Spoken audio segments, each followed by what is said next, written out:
एक लड़का था जो बहुत परेशान था क्योंकि उसके सिर पर बाल बहुत कम थे। वो हर दिन शीशे में खुद को देखता और सोचता, काश मेरे भी घने बाल होते। एक दिन उसने एक पुराना नुस्खा सुना, बालों पर लगाने वाला एक खास लेप। उसने तुरंत उसे बनाने की ठानी, पर जैसे ही उसने दवा बनाई, देखा कि वो तो बहुत पतली है। तभी उसके दिमाग में एक खुराफाती आइडिया आया, चलो इसमें ढेर सारा दालचीनी डाल देते हैं।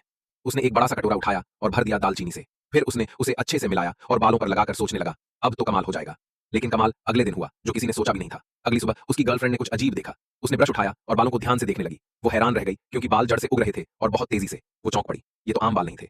उसी वक्त उसे याद आया कि उसके पापा ने एक बार किसी खास दवा से बीमारी से राहत पाई थी और उस दवा में भी कुछ ऐसा ही था। अब लड़के को लगा कि सब ठीक हो गया है, पर कहानी ने एक और मोड़ लिया। अगले ही दिन बाल इतने तेजी से बढ़ने लगे कि 2 दिन में पूरा सिर झाड़ियों जैसा हो गया। स्कूल में बच्चे उसे देखकर चौंक गए। सब सोचने लगे, क्या उसने नकली विग पहन रखी है। क्लास में सब हंसने लगे। लेकिन असली हंगामा तब हुआ जब क्लास के अंदर ही उसके बाल और भी तेजी से बढ़ने लगे। घर लौटते वक्त बाल इतने फैल चुके थे कि वो खाना भी बालों में फंस गया। यहाँ तक कि एक बार उसके बालों से चिंगारी निकली और खाना जल गया। अब तो सबको समझ आ गया, ये दवा वाकई खतरनाक थी। अब हालत यह है कि लड़का सोने से पहले अपने बालों को बांध कर रखता है और उसके मम्मी पापा सुबह उठते ही सबसे पहले यही चेक करते हैं, रात भर बाल कितने बढ़े। लेकिन अभी कहानी खत्म नहीं हुई। लड़के को अब एक और बड़ी मुश्किल का सामना करना है।